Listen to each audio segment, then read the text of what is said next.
On a warm Roman night in the year 48 AD, when torches still burned along the Palatine Hill and the marble walls of the imperial palace pulsed with light, the empire found itself staring into a scandal that would echo across centuries.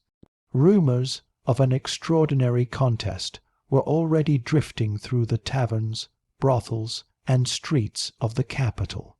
It was said that the young Empress, Valeria Messalina, wife of Emperor Claudius, had challenged one of Rome's most celebrated courtesans to a contest of endurance inside a public brothel. For ordinary Romans, who were used to luxury, cruelty, and spectacle, even this rumor felt shocking. But for those who knew the dangerous personality of Messalina, the story was almost believable. To understand how such a rumor could even exist around a Roman empress, one must step into the complex world of imperial Rome, where power, paranoia, and pleasure ruled as fiercely as any army. Messalina was born around 17 or 20 AD into one of the wealthiest and most influential noble families of the Julio-Claudian dynasty.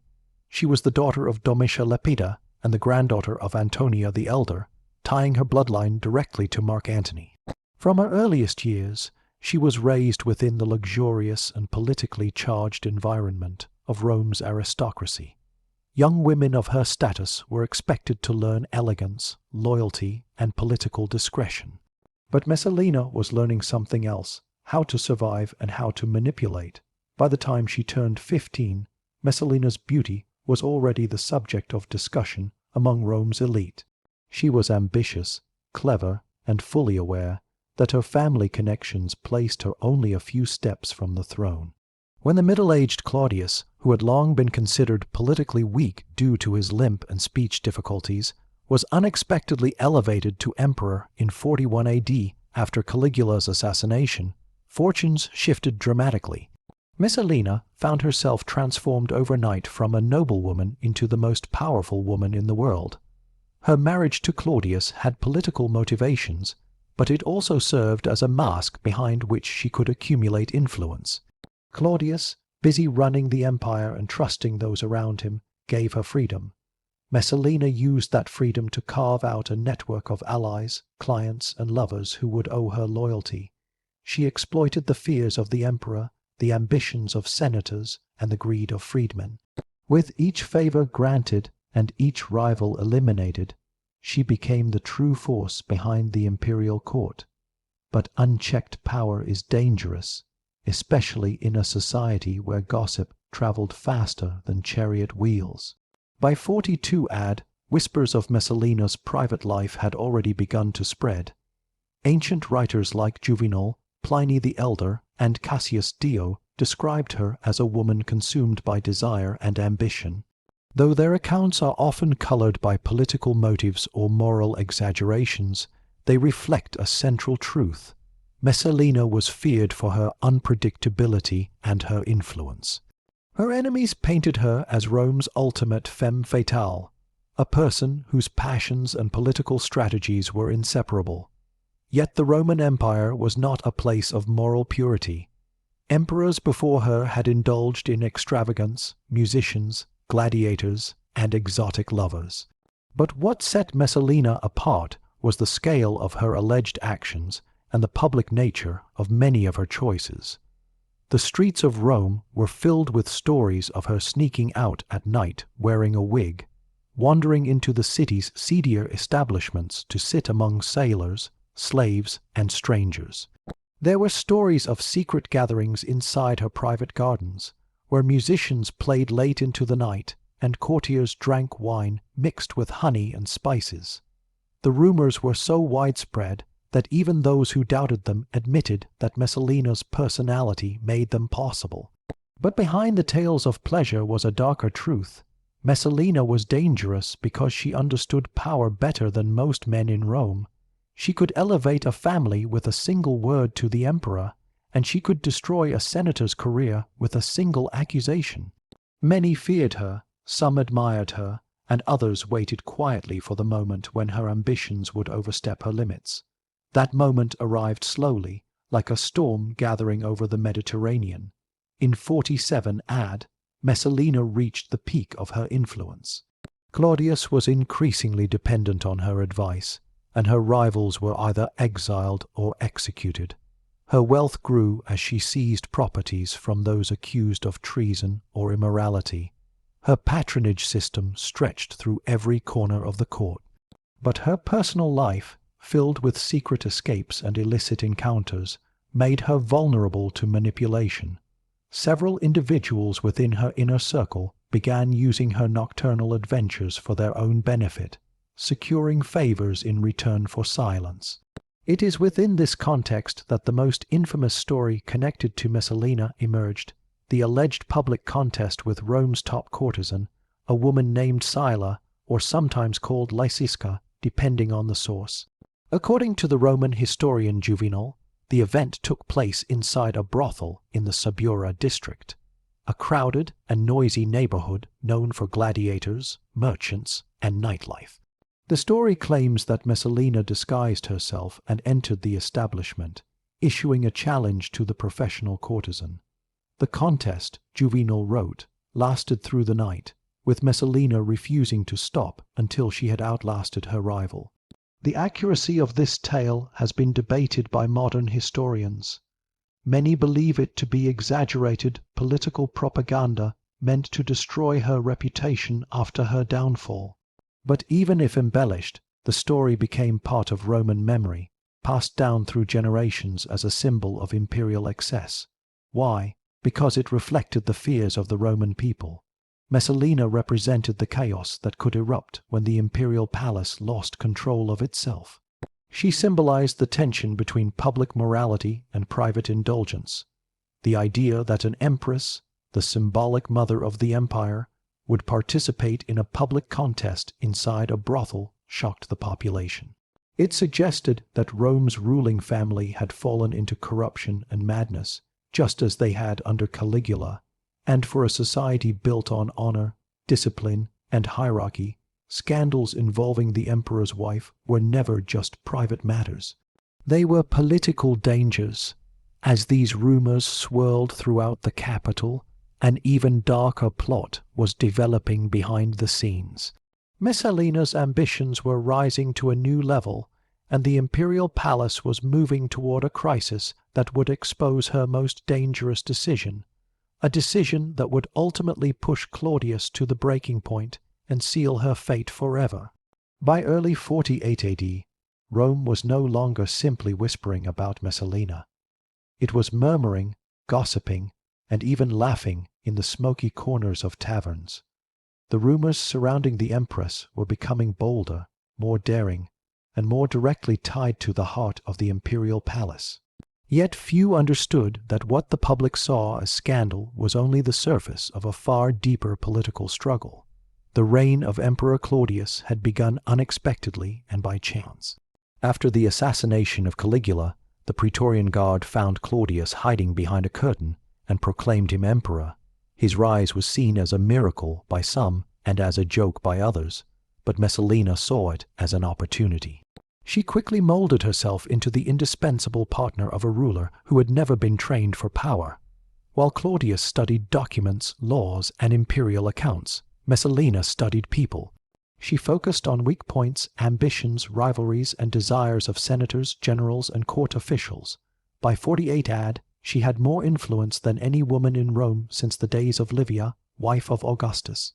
But unlike Livia, whose strength came from political judgment, Messalina's reputation was shaped by intrigue, manipulation, and a private life that no historian could fully untangle. One of the most powerful men who owed his position to her was the imperial freedman Narcissus. He controlled correspondence and had access to sensitive political information. Yet even he approached Messalina with caution. She could reward him, but she could also destroy him. Other influential freedmen, such as Pallas and Callistus, watched her rise with a mixture of respect and suspicion. But while she built alliances, Messalina also built enemies. Senators feared her. Noble families resented her power, and many of the emperor's closest advisors quietly kept records of her behavior, waiting for the day when they could use that information to turn Claudius against her. The rumor of the public sex contest became a weapon in those political hands. To the average Roman citizen, the tale was shocking and entertaining. To Claudius' advisors, it was a sign that the imperial household was becoming a source of political instability. For Rome to function, the emperor's family had to appear strong, disciplined, and honorable. But stories of an empress competing with a brothel courtesan were threatening that image. The story, as described by Juvenal, involved a famous courtesan known for her endurance and beauty. Some sources call her Scylla, others Lysiska. She was a professional in a trade that was legal but socially low. The idea that an empress would challenge someone from such a background was outrageous. The contest allegedly took place in a brothel in the Subura district, a crowded maze of streets filled with gladiators, merchants, beggars, prostitutes, and gamblers. At night, the area transformed into a wild marketplace of pleasure and crime. Torches flickered along the narrow lanes as the smell of wine and roasted meat mixed with sweat and incense. According to the account, Messalina arrived in disguise, wearing a wig and simple clothing to avoid recognition. The brothel owner, knowing her identity but terrified of refusing her, cleared a private area. Word traveled fast in places like Subura. That night, even the workers and regular visitors sensed that something extraordinary was happening. The contest began. Ancient sources describe it as a competition of endurance and stamina, lasting long into the night. Whether these accounts were true, exaggerated, or entirely invented is still debated. Roman writers had a habit of sensationalizing stories about powerful women, but the fact that this rumor spread so widely reveals how deeply Messalina's behavior had shaken Roman society. The contest, real or not, became a symbol. The palace was losing control of itself. But while the people talked about this scandal, something far more dangerous was unfolding behind palace walls. Messalina had begun an affair with Gaius Silius, one of the most handsome and ambitious men in Rome. He was wealthy, charming, and politically influential. Many believed he was the most beautiful man in the city, but what truly connected him to Messalina was ambition. Silius soon became more than a lover. He became a partner in a plan so reckless that it threatened the stability of the empire itself. They began appearing together more openly. They shared feasts, private gatherings, and secret political conversations. Members of the court noticed immediately, but Messalina did not care. She believed Claudius was weak, distracted, and incapable of acting decisively. She believed she could manipulate his advisors and control the Praetorian Guard. She had survived many scandals already. She assumed she could survive one more, and so, emboldened by her power and perhaps by arrogance, she and Silius began discussing the unthinkable, removing Claudius and placing Silius on the throne. Ancient writers claim that Silius even divorced his own wife to prepare for the next step. Messalina's actions were now moving far beyond personal scandal. They were entering the deadly territory of treason. Meanwhile, the rumor of the brothel contest grew louder. Whether it was exaggerated or not, the timing was disastrous. Rome believed the palace had fallen into moral chaos. Claudius' advisors feared that the emperor's authority was slipping away. And Messalina, who should have been cautious, grew even bolder. She began spending imperial funds on extravagant parties. She held late-night festivals in her gardens. She encouraged musicians, dancers, and actors to perform long into the night. Senators were invited to lavish banquets only to discover they were expected to flatter her more than the emperor. Behind closed doors, she pushed Silius to gather allies. They whispered to guards, bribed officials, and slowly built a network that could challenge Claudius' authority. Many believed that the emperor was too trusting, too naive, and too absorbed in administrative work to notice what was happening. They were wrong. In the shadows of the palace, Narcissus, once a supporter of Messalina, began turning against her. He gathered evidence, listened to servants, and followed her movements. He saw that the scandal was no longer just about moral behavior. It was about the future of the empire. All he needed was proof that Messalina intended to overthrow Claudius. He would not have to wait long. In a moment of breathtaking recklessness, Messalina and Silius made a decision that shocked even their closest followers. Believing Claudius was away and easily manipulated, they staged a wedding ceremony. Messalina, still married to the emperor, publicly married Silius in front of witnesses.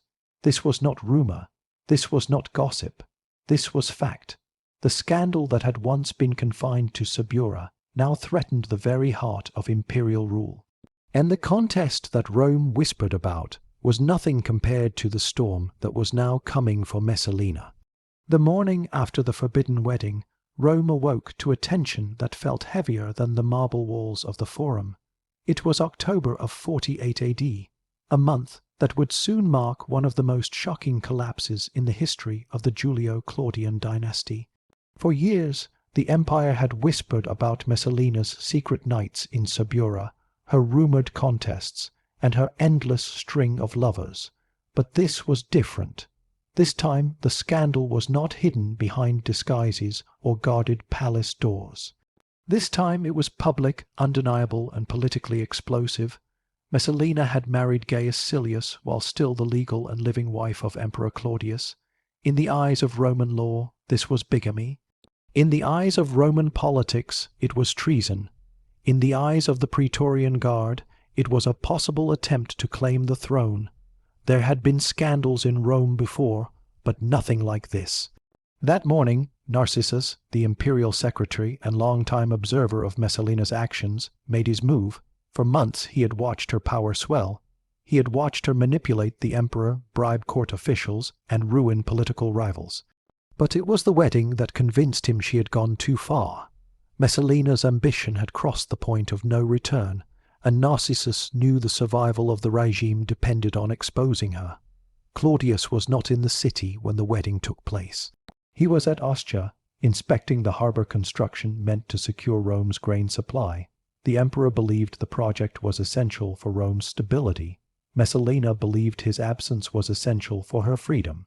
Narcissus, knowing there was no time to waste, rushed to Claudius with a group of senior advisers. Their voices trembled with urgency as they revealed the truth. Messalina had betrayed him. She had married Silius. She had openly planned a coup.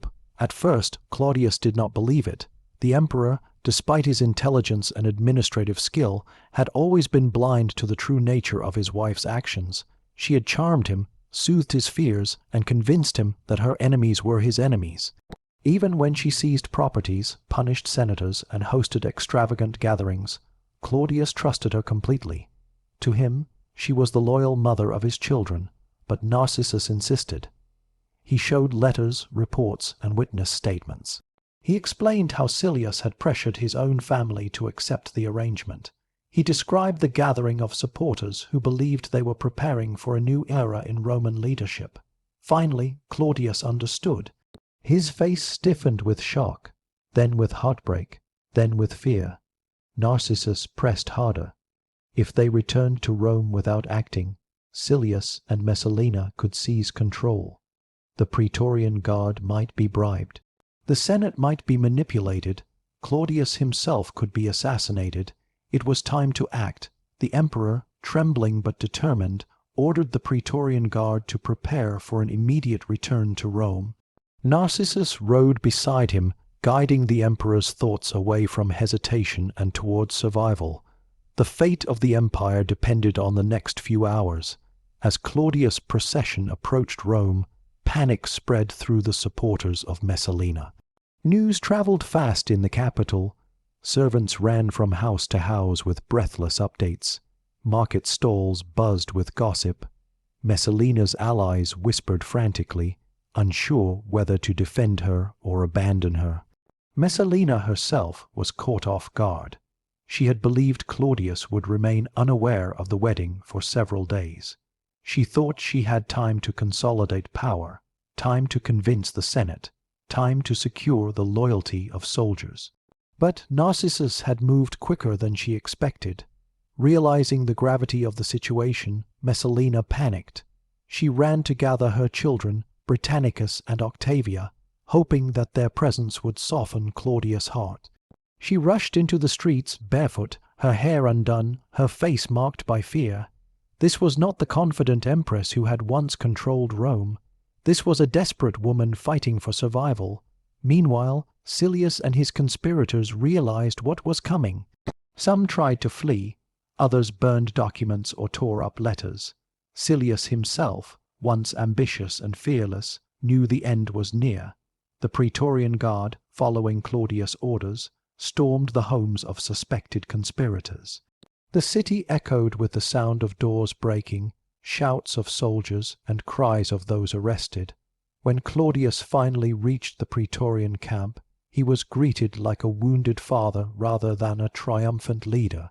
The guards had heard the rumors. They had heard about the wedding. Some were shocked, others amused, but all recognized the political danger. The emperor addressed them, and his trembling voice revealed his humiliation. He declared loyalty to Rome and demanded justice for betrayal. The guard responded with absolute obedience. By afternoon, Gaius Silius was captured. He did not beg for mercy. He knew Rome had no patience for treason, especially treason wrapped in scandal. He was executed swiftly, without ceremony, as imperial law demanded. Messalina, however, was still free. When she learned that Claudius had returned to Rome, she attempted one final gamble. She rushed toward the Praetorian camp with her children, hoping to appeal to his emotions. She thought she could cry, plead, kneel, and remind him of their marriage and their life together. It had worked before. Claudius had forgiven her countless affairs, countless manipulations, countless betrayals. Why not this? But Narcissus anticipated her move and blocked her path. He knew that giving Messalina even a moment in front of Claudius could change everything. The emperor was vulnerable, he was emotional, and for all her faults, Messalina knew how to influence him. One moment of weakness could undo the entire investigation. So Narcissus acted. He convinced Claudius that she must not be allowed near him. He insisted that Messalina's crimes were unforgivable. He explained that her charm was her most dangerous weapon. The emperor, overwhelmed and heartbroken, began to waver. For a moment he seemed ready to forgive her again. But Narcissus pushed harder. Then came the final moment. Narcissus ordered the guard to find Messalina immediately. Messalina, realizing that her plan had failed, fled to the gardens of Lucullus, one of the most beautiful estates in Rome. She hid among statues, fountains, and trimmed hedges, trembling as she waited for the end. Her mother, Domitia Lepida, stayed with her until the last moment, urging her to accept her fate with dignity. But Messalina, for the first time in her life, felt powerless. When the soldiers arrived, they found her collapsed in the garden. She tried to speak, tried to defend herself, but her words faltered. The officer in charge hesitated. Executing an empress was no ordinary task. Some sources say he encouraged her to take her own life. Others say she begged him for mercy. But in the end, it was Narcissus' order that sealed her fate. The officer raised his sword. The woman who once ruled the Roman Empire from behind the throne now lay silent among the ancient trees and marble statues. Rome had watched her rise. Now it watched her fall. Her death sent shockwaves through the imperial palace. Senators breathed easier. Advisors whispered prayers of relief. Claudius, devastated and confused, returned to the palace where her presence still lingered. He asked repeatedly for food and wine, perhaps seeking comfort or distraction. Only later that night did he ask about Messalina again. Narcissus simply replied, "It is finished." The morning after Messalina's execution, Rome did not celebrate. It exhaled. The empire that had stretched from the Euphrates to the shores of Britain woke to a strange, uneasy silence. The woman who had once dominated the imperial household with beauty, ambition, and fear was gone forever. But the consequences of her life and of her dramatic downfall were only beginning to shape the world she left behind. The first man to feel the shockwaves was Emperor Claudius. Although historians often portray him as passive or naive, the truth is more complicated. Claudius was a scholar, a man who loved history, languages, and governance. He was not easily swayed, but he was deeply trusting of those he loved, and Messalina had expertly used that trust. Now she was gone, and the palace felt empty. Her absence echoed through the marble corridors, lingered in the gardens she once filled with musicians and dancers, and haunted the rooms where she had plotted her most dangerous schemes. Claudius returned to those rooms quietly, almost fearfully. Servants reported seeing him sit alone for long moments, touching objects she once owned, or staring at the empty spaces where she used to stand beside him during ceremonies. He asked for wine repeatedly that day, more than usual, but even alcohol could not silence the turmoil inside him. Later Roman sources claim that Claudius asked several times whether Messalina had actually been executed. Each time Narcissus reassured him, "Yes, it is over. Yes, she is gone. Yes, justice has been served." But perhaps Narcissus answered too firmly, because from that day forward Claudius began to resent him. Narcissus may have saved the emperor's life, but he had also ripped away the one person Claudius had ever fully trusted. Messalina's death created an immediate political vacuum. Rome needed a new empress. The Julio-Claudian dynasty needed stability, and Claudius needed someone who would not tarnish the throne with scandal. Within weeks, the conversation in the Senate shifted from condemnation of Messalina to speculation about her successor. Leading noble families saw opportunity. Women of elite bloodline were proposed. Alliances were negotiated. Every powerful family in Rome wanted their daughter to become the next empress. But Claudius, perhaps tired of manipulation and inner palace politics, allowed his advisers to guide him. And those advisers had their own agendas. Narcissus favored one woman, Pallas favored another. Callistus whispered third names into the emperor's ear. Each freedman knew that the next empress would determine their standing inside the palace. The battle for influence began within hours of Messalina's funeral rites. But amid the political noise, one woman stood out. Agrippina the Younger, niece of Claudius and mother of a 12-year-old boy named Nero. Unlike Messalina, Agrippina did not hide her ambition. She was disciplined, intelligent, and politically trained from childhood. She had survived the reign of Caligula, navigated the complexities of the imperial family, and understood Rome's power structure better than any woman alive. She recognized that the empire needed stability after Messalina's chaos. Where Messalina had thrived on pleasure, Agrippina thrived on control. Where Messalina had manipulated desires, Agrippina manipulated minds. Claudius saw in her a different kind of partner, one who could restore the dignity of the imperial household. Within months, the emperor married Agrippina. The palace shifted again. The woman who replaced Messalina would later help shape one of Rome's most infamous rulers. Her son Nero would rise to the throne, fueled by a mother who understood political cruelty far better than her predecessor. Messalina's fall, in a sense, cleared the stage for an entirely new era of Roman leadership. But what of Rome itself? How did the population remember the woman who had once walked among them in disguise, who rumored to compete in brothel contests, who used power like a weapon? To the average Roman citizen, Messalina became a symbol, not of sex, as modern retellings often emphasize, but of corruption. She represented what happened when the imperial household lost discipline. The empire needed emperors who embodied strength and virtue. An empress accused of wild nights and political treason threatened the stability of the entire social order. Writers shaped her memory strongly. Juvenal, Tacitus, Suetonius, and Cassius Dio all portrayed her as a destructive force, a woman whose lust for power and pleasure doomed her. Their accounts, colored by political bias and moral outrage, ensured that Messalina's reputation would remain dark for centuries. Yet modern historians argue that these accounts may not be entirely fair. The ancient men who wrote them lived in a society where women with political influence were often attacked, exaggerated, or discredited. Many female figures from ancient Rome suffered similar distortions. Agrippina, Livia, Cleopatra, and Fulvia were all described in hostile ways by writers who opposed powerful women. So was Messalina truly the villain ancient sources portrayed? Or was she a young woman born into a dangerous world, using every tool available to survive? Most scholars agree on one truth. Messalina's ambition was real, bold, and sometimes reckless. Her affair with Silius was undeniable, and her decision to marry him publicly was a fatal miscalculation. Whether she participated in a public brothel contest remains uncertain.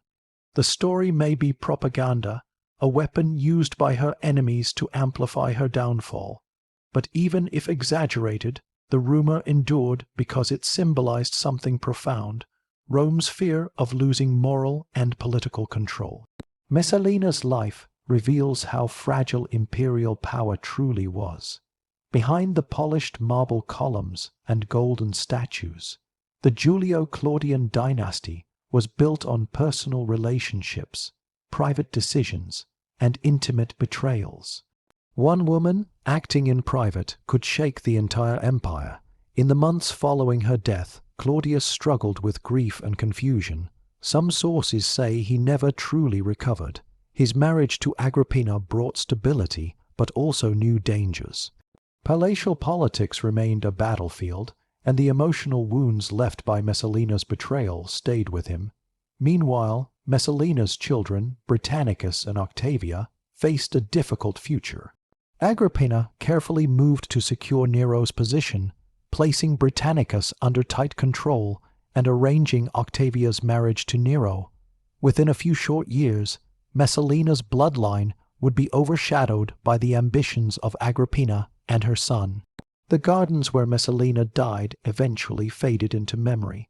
Statues were replaced, pathways were redesigned, and new buildings rose where she once walked. But the story of her fall continued to circulate long after her death. Poets, playwrights, and historians retold it again and again, each adding their own color. To some, she was a monster of excess; to others, she was a tragic victim of politics. But to Rome, she was a reminder of how personal scandal could shape imperial destiny. Her name became a symbol far beyond its historical moment. Even centuries later, Messalina was invoked in works of art, theater, and literature as an emblem of seduction and downfall. Her story inspired Renaissance dramas, Baroque paintings, and even modern cinema. She became more than a historical figure; she became a myth. Yet beneath the myth lies a simple truth. Messalina was a young woman, likely in her 20s when she died, caught in the most dangerous political system in the ancient world. She lived fast, played recklessly, and misjudged one fatal moment. Her life revealed the power an empress could wield, and her death revealed the price of overreaching that power. As the sun set on the year 48 AD, the Roman Empire continued as it always had. Soldiers marched on distant frontiers. Senators delivered speeches in the Forum. Merchants traded goods across the Mediterranean. But one figure was missing from the palace that night, a figure whose presence had once shaped the heart of Rome. Messalina was gone, but her shadow remained. Her rise showed the seduction of power. Her fall showed the cost of ambition, and her legacy reminded Rome that empires are not only built on armies and laws, but also on the fragile hearts and flawed decisions of those who rule them.